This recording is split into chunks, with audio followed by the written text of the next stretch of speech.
Hello my guys. അപ്പോൾ കുറേ നാളുകൊണ്ട് വ്ളോഗും കാര്യങ്ങളൊന്നും ഇല്ലായിരുന്നു. പനിയും കുരുവായിട്ട് അങ്ങനെ കുറച്ചാൾ വീട്ടിൽ അടങ്ങി ഒതുങ്ങിയിരിക്കുകയായിരുന്നു.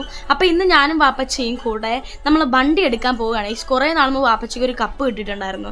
അതിൻ്റെ ഭാഗമായിട്ട് വണ്ടി നല്ല തകരാറുണ്ട്. പിന്നെ ഈ നിൽക്കുന്ന കണിക്കൊന്നയോടെ എനിക്ക് പറയാനുള്ളത്, വിഷുവിൻ്റെ അന്ന് മാത്രം കണിക്കൊന്ന കാണത്തില്ല. അതെന്താണ് അങ്ങനെ? അതെനിക്ക് പിടികിട്ടണമെന്നുള്ള ഗൈസ്. വിഷുവിന് ശേഷം പിന്നെ എന്തിനാണ് ഈ കിളുത്ത് നിൽക്കുന്നത്? പിന്നെ നമ്മൾ പോകാൻ നേരത്തെ ഒരു ഓട്ടോ കിട്ടി, ആ ഓട്ടോയിൽ കയറി പോകാമെന്ന് വിചാരിച്ചു. നമ്മൾ വെറുതെ നടന്ന് വഷളാവത്തില്ല, നമ്മൾ പിന്നെ ഓട്ടോയിൽ അങ്ങ് പോകാമെന്ന് വിചാരിച്ചു. വണ്ടി കിട്ടിയില്ലല്ലോ, അവരല്ലേ വണ്ടി എന്തിനാ ചെയ്യണോ. പിന്നെ ഞാനും എൻ്റെ വാപ്പച്ചും കൂടെ നടന്ന് പൊയ്ക്കൊണ്ടിരുന്നപ്പോൾ ഉമ്മച്ചി വിളിച്ചു പറഞ്ഞു പച്ചക്കറികൾ മേടിച്ചു കൊണ്ടുവരാൻ. വണ്ടി കിട്ടിയെന്ന സന്തോഷത്തിൽ വീട്ടുകാർ ഇരിക്കുകയാണ്. പക്ഷെ നമുക്കില്ലേറെ വണ്ടി കിട്ടിയില്ലെന്ന് പച്ചക്കറി മേടിച്ചിട്ട് നേരെ ഓട്ടോയിൽ കയറി വീട്ടിൽ പോയിക്കൊണ്ടിരിക്കുകയാണ് സുഹൃത്തുക്കളെ. പിന്നെ കുറച്ചു നേരം വാപ്പച്ചിയെടുത്ത് നോക്കി ഒരു ചിരിച്ചിരിക്കാൻ പറഞ്ഞപ്പോൾ ഒരു ചെറു പുഞ്ചിരിയുടെ വാപ്പച്ചി അവസാനിപ്പിച്ചു. പിന്നെ എൻ്റെ വീട്ടിൻ്റെ വഴി കൂടെ നടന്ന് വെക്കാണ്ടിരിക്കുകയാണ് നമ്മൾ വീട്ടിലെത്തി ഗൈസ്. കുറേ വാപ്പച്ചിനോ ഞാൻ അതും ഇതും പറഞ്ഞ് ഊക്കിയാണ് വന്നത്. വണ്ടി ഒതുക്കിയൊക്കെ അപ്പോൾ നമുക്ക്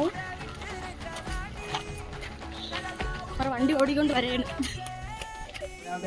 നമ്മളെ വണ്ടി കിട്ടിയടി, വണ്ടി കിട്ടിയില്ലടി. ആളെ ശരിയാക്കി വെക്കും. വണ്ടിയിലിരുന്ന് കറങ്ങാന്ന് വിചാരിച്ച് ഞാനും എൻ്റെ വീട്ടുകാരും എൻ്റെ പിള്ളേരും. പിന്നെ ഞാൻ ഡ്രസ്സൊക്കെ ഒന്ന് ചേഞ്ച് ചെയ്യാൻ റൂമിൽ വന്നപ്പോൾ എനിക്ക് എന്തൊക്കെയോ ഒരു മാറ്റവും പെരുമാറ്റവും ഒക്കെ ആയിരുന്നു ഗൈസ്. തലയിൽ ഷോള്, അതിനകത്തും തലേ ഷോളിടണം.